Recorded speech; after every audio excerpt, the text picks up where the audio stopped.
سلیبیوں کے بحری بیڑے اور افواج کو بحر روم میں غرق کر کے صلاح الدین ایوبی ابھی مصر کے ساحلی علاقے میں ہی موجود تھا۔ 7 دن گزر گئے تھے، سلیبیوں سے تاوان وصول کیا جا چکا تھا، مگر بحر روم ابھی تک بچے کچے بحری جہازوں کو، کشتیوں کو نگل اور انسانوں کو اگل رہا تھا۔ صلیبی ملاح اور سپاہ جلتے جہازوں سے سمندر میں کود گئے تھے۔ دور سمندر کے وسط میں 7 روز بعد بھی چند ایک جہازوں کے بادبان پھڑ پھڑاتے نظر آتے تھے، ان میں کوئی انسان نہیں تھا۔ پھٹے ہوئے بادبانوں نے جہازوں کو سمندر کے رحم و کرم پر چھوڑ دیا تھا۔ صلاح الدین ایوبی نے ان کی تلاشی کے لیے کشتیاں روانہ کر دی تھیں اور ہدایات دی تھیں کہ اگر کوئی جہاز یا کشتی کام کی ہو تو وہ رسوں سے گھسیٹ لائیں، اور جو اس قابل نہ ہو ان میں سے سامان اور کام کی دیگر چیزیں نکال لائیں۔ کشتیاں چلی گئی تھیں اور جہازوں سے سامان لایا جا رہا تھا۔ ان میں زیادہ تر اسلحہ اور کھانے پینے کا سامان تھا یا لاشیں۔ سمندر میں لاشوں کا یہ عالم تھا کہ نہریں انہیں اٹھا اٹھا کر ساحل پر پٹک رہی تھیں۔ ان میں کچھ تو جلی ہوئی تھی اور کچھ مچھلیوں کی کھائی ہوئی، بہت سی ایسی تھی جن میں تیر پیوست تھے۔ صلاح الدین ایوبی نے صلیبیوں کے تیروں، نیزوں، تلواروں اور دیگر اسلحہ کا معائنہ بڑی غور سے کیا تھا اور انہیں اپنی اسلحہ کے ساتھ رکھ کر مضبوطی اور مار کا مقابلہ کیا تھا۔ زندہ لوگ بھی تختوں اور ٹوٹی ہوئی کشتیوں پر تیرتے ابھی تک سمندر سے باہر آ رہے تھے۔ ان بھوکے، پیاسے، تھکے اور ہارے ہوئے لوگوں کو لہریں جہاں کہیں ساحل پر لا پھینکتی تھیں، وہ وہیں نڈھال ہو کر گر پڑتے اور مسلمان انہیں پکڑ کر لاتے تھے۔ ساحل کی میلوں لمبائی میں یہی عالم تھا۔ صلاح الدین ایوبی نے اپنی سپاہ کو مصر کے سارے ساحل پر پھیلا دیا تھا اور انتظام کیا تھا کہ جہاں بھی کوئی قیدی سمندر سے نکلے اسے وہیں خشک کپڑے اور خوراک دی جائے، اور جو زخمی ہوں ان کی مرہم پٹی بھی وہیں ہو جائے۔ اس اہتمام کے بعد قیدیوں کو ایک جگہ جمع کیا جا رہا تھا۔ صلاح الدین ایوبی گھوڑے پر سوار ساحلی علاقے میں گھوم پھر رہا تھا۔ وہ اپنے خیمے سے کوئی 2 میل دور نکل گیا۔ آگے چٹانی علاقہ آ گیا۔ چٹانوں کی ایک سمت سمندر اور عقب میں صحرا تھا۔ یہ سرسبز صحرا تھا جہاں کھجور کے علاوہ دوسری اقسام کے صحرائی درخت اور جھاڑیاں تھیں۔ صلاح الدین ایوبی گھوڑے سے اترا اور پیدل چٹانوں کے دامن میں چل پڑا۔ محافظ دستے کے 4 سوار اس کے ساتھ تھے۔ اس نے اپنا گھوڑا محافظوں کے حوالے کیا اور انہیں وہیں ٹھہرنے کو کہا۔ اس کے ساتھ 3 سالار تھے، ان میں اس کا رفیق خاص بہاؤالدین شداد بھی تھا۔ وہ اس مورچے سے ایک ہی روز پہلے عرب سے اس کے پاس آیا تھا۔ انہوں نے بھی گھوڑے محافظوں کے حوالے کیے اور سلطان کے ساتھ ساتھ چلنے لگے۔ موسم سرد تھا، سمندر میں تلاطم نہیں تھا، لہریں آتی تھیں اور چٹانوں سے دور ہی سے واپس چلی جاتی تھیں۔ ایوبی ٹہلتے ٹہلتے دور نکل گیا اور محافظ دستے کی نظروں سے اوجھل ہو گیا۔ اس کے آگے اور پیچھے بائیں طرف اونچی اونچی چٹانیں اور دائیں طرف ساحل کی ریت تھی۔ وہ ایک چٹان پر کھڑا ہو گیا جس کی بلندی 2 یا 2.5 گز تھی۔ اس نے بحر روم کی طرف دیکھا۔ یوں معلوم ہوتا تھا جیسے سمندر کی نیلاہٹ سلطان ایوبی کی آنکھوں میں اتر آئی ہو۔ اس کے چہرے پر فتح و نصرت کی مسرت تھی۔ اس کی گردن کچھ زیادہ ہی تن گئی تھی۔ اس نے ناک سکیڑ کر کہا، کس قدر تعفن ہے۔ اس کی اور سالاروں کی نظریں ساحل پر گھومنے لگیں۔ پھڑ پھڑانے کی آوازیں سنائی دی اور پھر ہلکی ہلکی چیخیں اور سیٹیاں سی سنائی دیں۔ اوپر سے 3-4 گدھ پر پھیلائے اترتے دکھائی دیے اور چٹان کی اوٹ میں جدھر ساحل تھا اتر گئے۔ ایوبی نے کہا، لاشیں ہیں۔ ادھر گیا تو 15-20 گز دور گدھ 3 لاشوں کو کھا رہے تھے۔ ایک گدھ ایک انسانی کھوپڑی پنجوں میں دبوچ کر اڑا اور جب فضا میں چکر کاٹا تو کھوپڑی اس کے پنجوں سے چھوٹ گئی اور صلاح الدین ایوبی کے سامنے آ گری۔ کھوپڑی کی آنکھیں کھلی ہوئی تھیں، جیسے صلاح الدین ایوبی کو دیکھ رہی ہوں۔ چہرے اور بالوں سے صاف پتہ چلتا تھا کہ یہ کسی سلیبی کی کھوپڑی ہے۔ ایوبی کچھ دیر کھوپڑی کو دیکھتا رہا، پھر اس نے اپنے سالاروں کی طرف دیکھا اور کہا، ان لوگوں کی کھوپڑیاں مسلمانوں کی کھوپڑیوں سے بہتر ہیں۔ یہ ان کھوپڑیوں کا کمال ہے کہ ہماری خلافت عورت اور شراب کی نظر ہوتی جا رہی ہے۔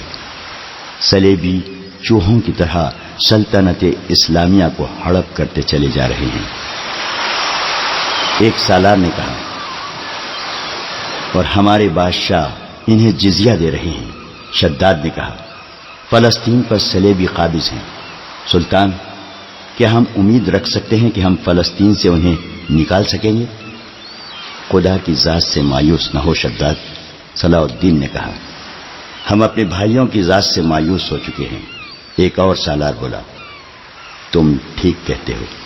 سلطان ایوبی نے کہا، حملہ جو باہر سے ہوتا ہے اسے ہم روک سکتے ہیں۔ کیا تم میں سے کوئی سوچ بھی سکتا تھا کہ کفار کے اتنے بڑے بحری بیڑے کو تم اتنی تھوڑی طاقت سے نظر آتش کر کے ڈبو سکو گے؟ تم نے شاید اندازہ نہیں کیا کہ اس بیڑے میں جو لشکر آ رہا تھا وہ سارے مصر پر مکھیوں کی طرح چھا جاتا۔ اللہ نے ہمیں ہمت دی اور ہم نے کھلے میدان میں نہیں بلکہ صرف گھات لگا کر اس لشکر کو سمندر کی تہ میں گم کر دیا۔ مگر میرے دوستو، حملہ جو اندر سے ہوتا ہے اسے تم آسانی سے نہیں روک سکتے۔ جب تمہارا اپنا بھائی تم پر وار کرے گا تو تم پہلے یہ سوچو گے، کیا تم پر واقعی بھائی نے وار کیا ہے؟ تمہارے بازو میں اس کے خلاف تلوار اٹھانے کی طاقت نہیں ہوگی۔ اگر تلوار اٹھاؤ گے اور اپنے بھائی سے تیغ آزمائی کرو گے تو دشمن موقع غنیمت جان کر دونوں کو ختم کر دے گا۔ وہ آہستہ آہستہ ساحل پر چٹان کے ساتھ ساتھ جا رہا تھا۔ چلتے چلتے رک گیا، جھک کر ریت سے کچھ اٹھایا اور ہتھیلی پہ رکھ کر سب کو دکھایا۔ یہ ہتھیلی جتنی بڑی سلیب تھی وہ سیاہ لکڑی کی بنی ہوئی تھی۔ اس کے ساتھ ایک مضبوط دھاگا تھا۔ اس نے ان لاشوں کے بکھرے ہوئے اعضا کو دیکھا جنہیں گدھ کھا رہے تھے، پھر کھوپڑی کو دیکھا جو گدھ کے پنجوں سے اس کے سامنے گری تھی۔ وہ تیز تیز قدم اٹھاتا کھوپڑی تک پہنچ گیا۔ 3 گدھ کھوپڑی کی ملکیت پر لڑ رہے تھے۔ صلاح الدین ایوبی کو دیکھ کر پرے چلے گئے۔ صلاح الدین ایوبی نے سلیب کھوپڑی پر رکھ دی اور دوڑ کر اپنے سالاروں سے جا ملا۔ کہنے لگا، میں نے سلیبیوں کے ایک قیدی افسر سے باتیں کی تھی۔ اس کے گلے میں بھی جو سلیب تھی، اس نے بتایا کہ سلیبی لشکر میں جو بھرتی ہوتا ہے اس سے سلیب پر ہاتھ رکھ کر حلف لیا جاتا ہے کہ وہ سلیب کے نام پر جان کی بازی لگا کر لڑے گا اور وہ روئے زمین سے آخری مسلمان کو بھی ختم کر کے دم لے گا۔ اس حلف کے بعد ہر لشکری کے گلے میں سلیب لٹکا دی جاتی ہے۔ یہ سلیب مجھے ریس سے ملی ہے، معلوم نہیں کس کی تھی۔ میں نے اس کھوپڑی پر رکھ دی تاکہ اس کی روح سلیب کے بغیر نہ رہے۔ اس نے سلیب کی خاطر جان دی ہے۔ سپاہی کو سپاہی کے حلف کا احترام کرنا چاہیے۔ سلطان، شداد نے کہا، یہ تو آپ کو معلوم ہے کہ سلیبی یروشلم کے مسلمان باشندوں کا کتنا کچھ احترام کر رہے ہیں۔ وہاں سے مسلمان بیوی بچوں کو ساتھ لے کر بھاگ رہے ہیں۔ ہماری بیٹیوں کی آبرو لوٹی جا رہی ہے۔ ہمارے قیدیوں کو انہوں نے ابھی تک نہیں چھوڑا۔ مسلمان جانوروں کی سی زندگی بسر کر رہے ہیں۔ کیا ہم ان عیسائیوں سے انتقام نہیں لیں گے؟ انتقام نہیں، صلاح الدین ایوبی نے کہا، ہم فلسطین لیں گے، مگر فلسطین کے راستے میں ہمارے اپنے حکمران حائل ہیں۔ وہ چلتے چلتے رک گیا اور بولا، کفار نے سلیب پر ہاتھ رکھ کر سلطنت اسلامیہ کے خاتمے کا حلف اٹھایا ہے۔ میں نے اپنے اللہ کے حضور کھڑے ہو کر اور ہاتھ اپنے سینے پر رکھ کر قسم کھائی ہے کہ فلسطین ضرور لوں گا اور سلطنت اسلامیہ کی سرحدیں افق تک لے جاؤں گا۔ مگر میرے رفیقو، مجھے اپنی تاریخ کا مستقبل کچھ روشن نظر نہیں آتا۔ ایک وقت تھا کہ عیسائی بادشاہ تھے اور ہم جنگجو۔ اب ہمارے بزرگ بادشاہ بنتے جا رہے ہیں اور عیسائی جنگجو۔ دونوں قوموں کا رجحان دیکھ کر میں کہہ رہا ہوں کہ ایک وقت آئے گا جب مسلمان بادشاہ بن جائیں گے مگر عیسائی ان پر حکومت کریں گے۔ مسلمان اسی میں بدمست رہیں گے کہ ہم بادشاہ ہیں، آزاد ہیں، مگر وہ آزاد نہیں ہوں گے۔ میں فلسطین لے لوں گا مگر مسلمانوں کا رجحان بتا رہا ہے کہ وہ فلسطین گنوا بیٹھیں گے۔ عیسائیوں کی کھوپڑی بڑی تیز ہے۔ 50,000 سوڈانی لشکر کو کون پال رہا تھا؟ ہماری خلافت اپنی آستین میں ناجی نام کا سانپ پالتی رہی۔ میں پہلا امیر مصر ہوں جس نے دیکھا ہے کہ یہ لشکر ہمارے لیے نہ صرف بیکار ہے بلکہ خطرناک بھی ہے۔ اگر ناجی کا خط پکڑا نہ جاتا تو ہم سب اس لشکر کے ہاتھوں مارے جا چکے ہوتے یا اس کے قیدی ہوتے۔ اچانک ہلکا سا سناٹا سنائی دیا اور ایک تیر صلاح الدین ایوبی کے دونوں پاؤں کے درمیان ریت میں لگا۔ جدھر سے تیر آیا تھا اس طرف سلطان ایوبی کی پیٹھ تھی۔ سالاروں میں سے بھی کوئی ادھر نہیں دیکھ رہا تھا۔ سب نے بدک کر اس طرف دیکھا جدھر سے تیر آیا تھا۔ ادھر نوکیلی چٹانیں تھیں۔ تینوں سالار اور صلاح الدین ایوبی دوڑ کر ایک ایسی چٹان کے اوٹ میں ہو گئے جو دیوار کی طرح عمودی تھی۔ انہیں توقع تھی کہ اور بھی تیر آئیں گے۔ تیروں کے سامنے میدان میں کھڑے رہنا کوئی بہادری نہیں تھی۔ شداد نے منہ میں انگلیاں رکھ کر زور سے سیٹی بجائی۔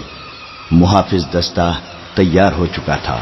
گھوڑوں کے سر پر ٹاپو سنائی دیے اور اس کے ساتھ ہی تینوں سالار اس طرف دوڑ پڑے جس طرف سے تیر آیا تھا۔ وہ بکھر کر چٹانوں پر چڑھ گئے۔ چٹانیں زیادہ اونچی نہیں تھیں۔ صلاح الدین ایوبی بھی ان کے پیچھے گیا۔ ایک سالار نے اسے دیکھ لیا اور کہا، سلطان آپ سامنے نہ آئیں، مگر سلطان ایوبی رکا نہیں۔ محافظ پہنچ گئے۔ صلاح الدین ایوبی نے انہیں کہا، ہمارے گھوڑے یہیں چھوڑ دو اور چٹانوں کے پیچھے جاؤ۔ ادھر سے ایک تیر آیا ہے، جو کوئی نظر آئے اسے پکڑ لاؤ۔ سلطان ایوبی چٹان کے اوپر گیا تو اسے اونچی اونچی چٹانیں دور دور تک پھیلی ہوئی نظر آئیں۔ وہ اپنے سالاروں کو ساتھ لیے پچھلی طرف اتر گیا اور ہر طرف گھوم پھر کر اور چٹانوں پر چڑھ کر دیکھا۔ کسی انسان کا نشان تک نظر نہ آیا۔ محافظ چٹانی علاقے کے اندر اوپر ادھر ادھر گھوڑے دوڑا رہے تھے۔ صلاح الدین ایوبی نیچے اتر کے وہاں گیا جہاں ریت میں تیر گڑا ہوا تھا۔ اس نے اپنے رفیقوں کو بلایا اور تیر پر ہاتھ مارا۔ تیر گر پڑا۔ سلطان ایوبی نے کہا، دور سے آیا ہے اس لیے پاؤں میں لگا ہے، ورنہ گردن یا پیٹھ میں لگتا۔ ریت میں بھی زیادہ نہیں اترا۔ اس نے تیر اٹھا کر دیکھا اور کہا، سلیبیوں کا ہے، حشیشین کا نہیں۔ سلطان کی جان خطرے میں ہے، ایک سالار نے کہا، اور ہمیشہ خطرے میں رہے گی۔ سلطان صلاح الدین ایوبی نے ہنس کر کہا، میں بحر روم میں کفار کی وہ کشتیاں دیکھنے نکلا تھا جو ملاحوں کے بغیر ڈول رہی ہیں، مگر میرے عزیز دوستو، کبھی نہ سمجھنا کہ سلیبیوں کی کشتی ڈول رہی ہے۔ وہ پھر آئیں گے، گھٹاؤں کی طرح گرجتے آئیں گے اور برسیں گے بھی، لیکن وہ زمین کے نیچے سے اور پیٹھ کے پیچھے سے بھی وار کریں گے۔ ہمیں اب سلیبیوں سے ایسی جنگ لڑنی ہے جو صرف فوجیں نہیں لڑیں گی۔ میں جنگی تربیت میں ایک اضافہ کر رہا ہوں۔ یہ فن حرب و ضرب کا نیا باب ہے۔ اسے جاسوسوں کی جنگ کہتے ہیں۔ صلاح الدین ایوبی تیر ہاتھ میں لیے گھوڑے پر سوار ہو گیا اور اپنے کیمپ کی طرف چل پڑا۔ اس کے سالار بھی گھوڑوں پر سوار ہو گئے۔ ان میں سے ایک نے سلطان کی دائیں طرف اپنا گھوڑا کر لیا، ایک نے بائیں کو، اور ایک نے اپنا گھوڑا اس کے بالکل پیچھے اور قریب رکھا تاکہ کسی بھی طرف سے تیر آئے تو صلاح الدین ایوبی تک نہ پہنچ سکے۔ صلاح الدین ایوبی نے اس تیر پر ذرا سی بھی پریشانی کا اظہار نہ کیا جو کسی نے اسے قتل کرنے کے لیے چلایا تھا۔ اپنے رفیق سالاروں کو اپنے خیمے میں بٹھائے ہوئے وہ بتا رہا تھا کہ جاسوس اور شب خون مارنے والے دستے کس قدر نقصان کرتے ہیں۔ وہ کہہ رہا تھا، میں علی بن سفیان کو ایک ہدایت دے چکا ہوں، لیکن اس پر عمل درآمد نہیں ہو سکا کیونکہ فوراً ہی مجھے اس حملے کی خبر ملی اور عمل درآمد دھرا رہ گیا۔ تم سب فوری طور پر یوں کرو، کہ اپنے سپاہیوں اور ان کے عہدیداروں میں سے ایسے افراد منتخب کرو جو دماغی اور جسمانی لحاظ سے مضبوط اور صحت مند ہوں، باریک بین، دور اندیش، قوت فیصلہ رکھنے والے جانباز قسم کے آدمی چنو۔ میں نے علی کو ایسے آدمیوں کی جو صفات بتائی تھیں وہ سب سن لو۔ ان میں اونٹ کی مانند زیادہ سے زیادہ دن بھوک اور پیاس برداشت کرنے کی قوت ہو، چیتے کی طرح جھپٹنا جانتے ہوں، عقاب کی طرح ان کی نظریں تیز ہوں، خرگوش اور ہرن کی طرح دوڑ سکتے ہوں، مسلح دشمن سے ہتھیار کے بغیر بھی لڑ سکیں، ان میں شراب اور کسی دوسری نشاور چیز کی عادت نہ ہو، کسی لالچ میں نہ آئیں، عورت کتنی ہی حسین مل جائے اور زر جواہرات کے انبار ان کے قدموں میں لگا دیے جائیں، وہ نظر اپنے فرض پر رکھیں۔ اپنے دوستوں اور ان کے کمانڈروں کو خاص طور پر ذہن نشین کرا دو کہ عیسائی بڑی ہی خوبصورت اور جوان لڑکیوں کو جاسوسی کے لیے اور فوجوں میں بے اطمینانی پھیلانے کے لیے اور عسکریوں کو جذبے کے لحاظ سے بیکار کرنے کے لیے استعمال کر رہے ہیں۔ میں نے مسلمانوں میں یہ کمزوری دیکھی ہے کہ عورت کے آگے ہتھیار ڈال دیتے ہیں۔ میں مسلمان عورت کو ان مقاصد کے لیے دشمن کے علاقے میں کبھی نہیں بھیجوں گا۔ ہم عصمتوں کے محافظ ہیں، عصمت کو ہتھیار نہیں بنائیں گے۔ علی بن سفیان نے چند ایک لڑکیاں رکھی ہوئی ہیں، لیکن وہ مسلمان نہیں، وہ عیسائی بھی نہیں، مگر میں عورتوں کا قائل نہیں۔ محافظ دستے کا کمانڈر خیمے میں آیا اور اطلاع دی کہ محافظ کچھ لڑکیوں اور آدمیوں کو ساتھ لائے ہیں۔ سلطان ایوبی باہر نکلا، اس کے تینوں سالار بھی ساتھ تھے۔ باہر 5 آدمی کھڑے تھے جن کے لمبے چوغے، دستاریں اور ڈیل ڈول بتا رہی تھی کہ تاجر ہیں اور سفر میں ہیں۔ ان کے ساتھ 7 لڑکیاں تھیں، 7 جوان تھیں اور ایک سے بڑھ کر ایک خوبصورت۔ ان محافظوں میں سے ایک نے جو سلطان پر تیر چلانے والے کی تلاش میں گئے تھے بتایا کہ انہوں نے تمام علاقہ چھان مارا، انہیں کوئی آدمی نظر نہیں آیا۔ دور پیچھے گئے تو یہ لوگ 3 اونٹوں کے ساتھ ڈیرا ڈالے ہوئے تھے۔ کیا ان کی تلاشی لی ہے؟ ایک سالار نے پوچھا۔ لی ہے، محافظ نے جواب دیا۔ یہ کہتے ہیں کہ تاجر ہیں، ان کا سارا سامان کھلوا کر دیکھا ہے، جامع تلاشی بھی لی ہے۔ ان کے پاس ان خنجروں کے سوا اور ہتھیار نہیں۔ ان کے 5 خنجر سلطان ایوبی کے قدموں میں رکھ دیے۔ ہم مراکش کے تاجر ہیں، ایک تاجر نے کہا، سکندریہ تک جائیں گے۔ 2 روز گزرے، ہمارا قیام یہاں سے 10 کوس پیچھے تھا۔ پرسوں شام یہ لڑکیاں ہمارے پاس آئیں، ان کے کپڑے بھیگے ہوئے تھے۔ انہوں نے بتایا کہ یہ سسلی کی رہنے والی ہیں۔ انہیں عیسائی فوج کا ایک کمانڈر گھروں سے پکڑ کر ساتھ لے آیا اور ایک بحری جہاز میں جا سوار کیا۔ ان کے ماں باپ غریب ہیں، یہ کہتی ہیں کہ بے شمار جہاز اور کشتیاں چل پڑی۔ لڑکیوں والے جہاز میں چند اور کمانڈر قسم کے آدمی تھے اور ان کی فوج بھی تھی۔ وہ سب ان لڑکیوں کے ساتھ شراب پی کر عیش و عشرت کرتے رہے۔ اس ساحل کے قریب آئے تو جہازوں پر آگ کے گولے گرنے لگے، تمام لوگ جہازوں سے سمندر میں کودنے لگے۔ ان لڑکیوں کو انہوں نے ایک کشتی میں بٹھا کر جہاز سے سمندر میں اتار دیا۔ یہ بتاتی ہیں کہ انہیں کشتی چلانی نہیں آتی۔ کشتی سمندر میں ڈولتی اور بھٹکتی رہی، پھر ایک روز خود ہی ساحل سے آ لگی۔ ہمارا قیام ساحل کے ساتھ تھا، یہ ہمارے پاس آ گئی، بہت ہی بری حالت میں تھی۔ ہم نے انہیں پناہ میں لے لیا۔ انہیں ہم دھتکار تو نہیں سکتے تھے، ہمیں کچھ سمجھ میں نہیں آ رہا تھا کہ ان کا کیا کریں۔ پچھلے پڑاؤ سے یہاں تک انہیں ساتھ لائے ہیں۔ یہ سوار آ گئے اور ہمارے سامان کی تلاشی لینے لگے۔ ہم نے ان سے تلاشی کی وجہ پوچھی تو انہوں نے بتایا کہ سلطان صلاح الدین امیر مصر کا حکم ہے۔ ہم نے ان سے منت سماجت کی کہ ہمیں اپنے سلطان کے حضور لے چلو، ہم عرض کریں گے کہ ان لڑکیوں کو اپنی پناہ میں لے لیں، ہم سفر میں ہیں، انہیں کہاں کہاں لیے پھریں گے۔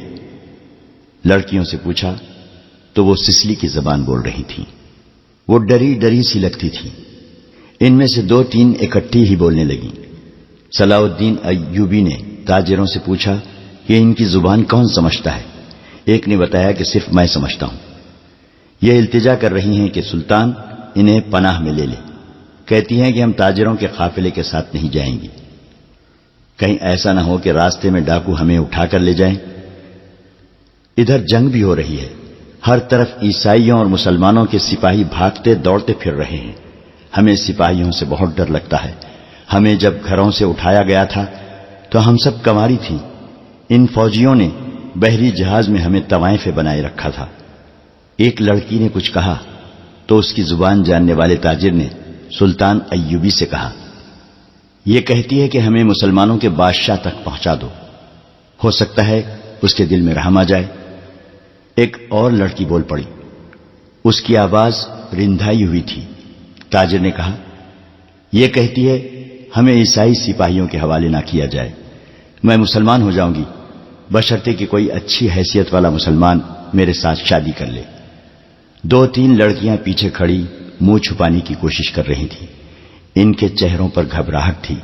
بات کرتے شرماتی یا ڈرتی تھیں. صلاح الدین ایوبی نے تاجر سے کہا، انہیں کہو کہ یہ عیسائیوں کے پاس نہیں جانا چاہتی، لیکن ہم انہیں اسلام قبول کرنے پر مجبور نہیں کر سکتے. یہ لڑکی جو کہہ رہی ہے کہ مسلمان ہو جائے گی بشرطے کہ کوئی مسلمان اس کے ساتھ شادی کر لے، اسے کہو کہ میں اس کی پیشکش قبول نہیں کر سکتا، کیونکہ یہ خوف اور مجبوری کے عالم میں اسلام قبول کرنا چاہتی ہے. انہیں بتاؤ کہ انہیں مجھ پر اعتماد ہے تو میں انہیں اسلام کی بیٹیوں کی طرح پناہ میں لیتا ہوں. اپنے دارالحکومت میں جا کر یہ انتظام کر دوں گا کہ انہیں عیسائی راہبوں یا کسی پادری کے پاس بھجوا دوں گا. پادری یروشلم میں ہوں گے.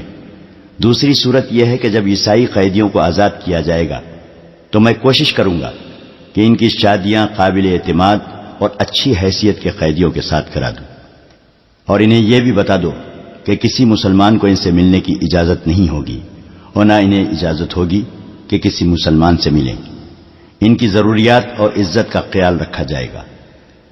تاجر نے لڑکیوں کو ان کی زبان میں سلطان ایوبی کی ساری باتیں بتائیں تو ان کے چہروں پر رونق آ گئی. وہ ان شرائط پر رضامند ہو گئی. تاجر شکریہ ادا کر کے چلے گئے.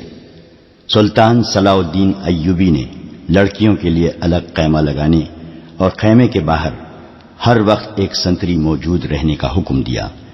وہ خیمے کی جگہ بتانے ہی لگا تھا کہ 6 صلیبی قیدی سلطان ایوبی کے سامنے لائے گئے.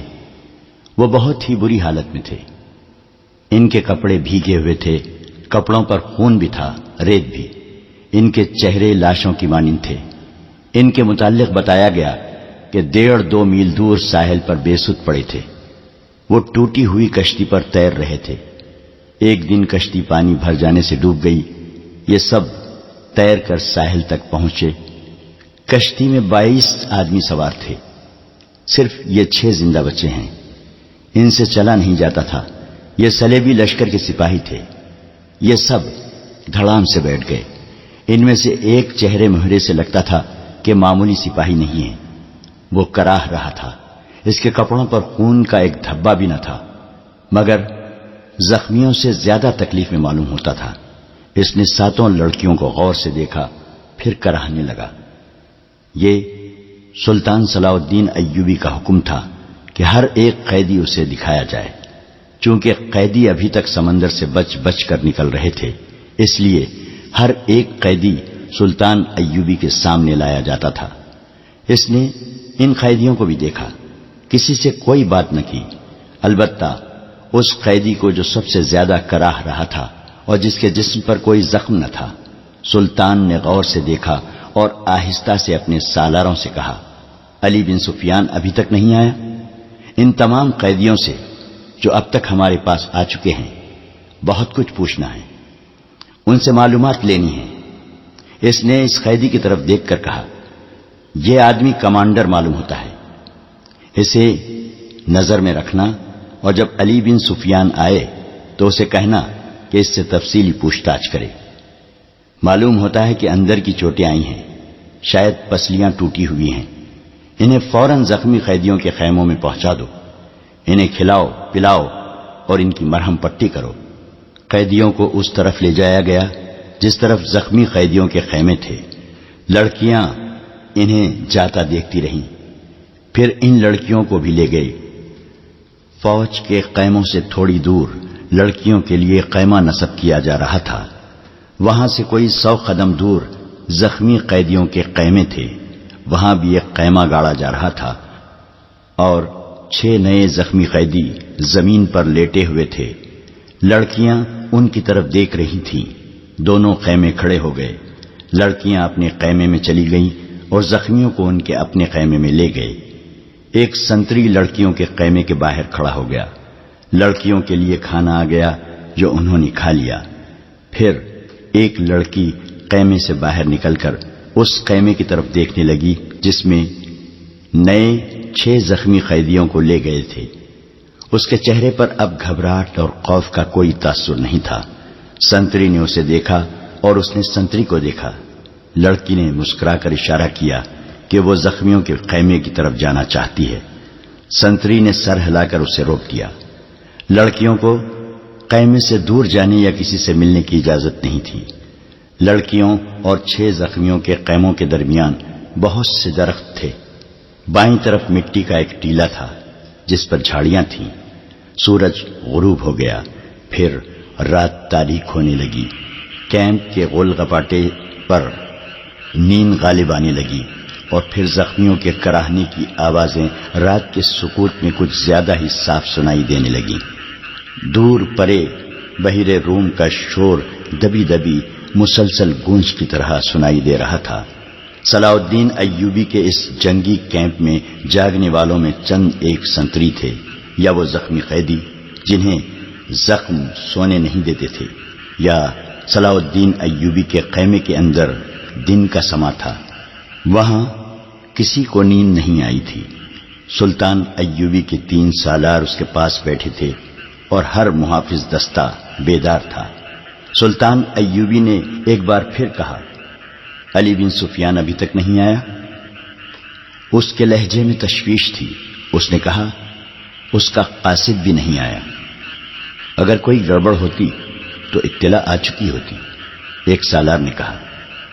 معلوم ہوتا ہے وہاں سب ٹھیک ہے۔ امید تو یہی رکھنی چاہیے، صلاح الدین ایوبی نے کہا، لیکن 50,000 کے لشکر نے بغاوت کر دی تو سنبھالنا مشکل ہو جائے گا۔ وہاں ہماری نفری 1,500 سوار اور 2,700 پیادے ہیں۔ ان کے مقابلے میں سوڈانی بہتر اور تجربہ کار عسکری ہیں اور تعداد میں بہت زیادہ۔ ناجی اور اس کے سازشی ٹولے کے خاتمے کے بعد بغاوت ممکن نظر نہیں آتی۔ ایک اور سالار نے کہا، قیادت کے بغیر سپاہی بغاوت نہیں کریں گے، پیش بندی ضروری ہے۔ صلاح الدین ایوبی نے کہا، لیکن علی آ جائے تو پتہ چلے گا کہ پیش بندی کس قسم کی جائے۔ صلیبیوں کے روکنے کے لیے تو سلطان ایوبی خود آیا تھا، لیکن دارالحکومت میں سوڈانی فوج کی بغاوت کا خطرہ تھا۔ علی بن سفیان کو سلطان ایوبی نے وہیں چھوڑ دیا تھا تاکہ وہ سوڈانی لشکر پر نظر رکھے اور بغاوت کو اپنے خصوصی فن سے دبانے کی کوشش کرے۔ اسے اب تک صلاح الدین ایوبی کے پاس آ کر وہاں کے احوال و قوائف بتانے تھے، مگر وہ نہیں آیا تھا، جس سے سلطان ایوبی بے چین ہوا جا رہا تھا۔ وہ جب اپنے سالاروں کے ساتھ قاہرہ کی صورتحال کے متعلق باتیں کر رہا تھا، اس کا تمام کیمپ گہری نیند سو چکا تھا، مگر وہ 7 لڑکیاں جاگ رہی تھیں جنہیں سلطان ایوبی نے پناہ میں لے لیا تھا۔ ایک بار سنتری نے خیمے کا پردہ اٹھا کر دیکھا، اندر دیا جل رہا تھا۔ پردہ ہٹتے ہی لڑکیاں قراٹے لینے لگی۔ سنتری نے دیکھا کہ وہ پوری ساتھ ہیں اور سو رہی ہیں، تو اس نے پردہ گرا دیا اور خیمے کے ساتھ لگ کر بیٹھ گیا۔ خیمے کے پردے کے ساتھ جو لڑکی تھی، اس نے نیچے سے پردہ ذرا سا اوپر اٹھایا۔ پردہ آہستہ سے چھوڑ کر اس نے ساتھ والی کے کان میں کہا، بیٹھ گیا ہے۔ ساتھ والی نے اگلی لڑکی کے کان میں کہا، بیٹھ گیا ہے، اور اس طرح کانوں کانوں یہ اطلاع 7 لڑکیوں تک پہنچ گئی کہ سنتری بیٹھ گیا ہے۔ ایک لڑکی جو خیمے کے دوسرے دروازے کے ساتھ تھی آہستہ سے اٹھ بیٹھی اور بستر سے نکل گئی۔ بستر زمین پر بچھے تھے۔ اس نے اوپر لینے والے کمبل اس طرح بستر پر ڈال دیے جیسے ان کے نیچے لڑکی لیٹی ہوئی ہے۔ وہ پاؤں پر سرکتی خیمے کے دروازے تک گئی، پردہ ہٹایا اور باہر نکل گئی۔ باقی 6 لڑکیوں نے آہستہ آہستہ قراٹے لینے شروع کر دیے۔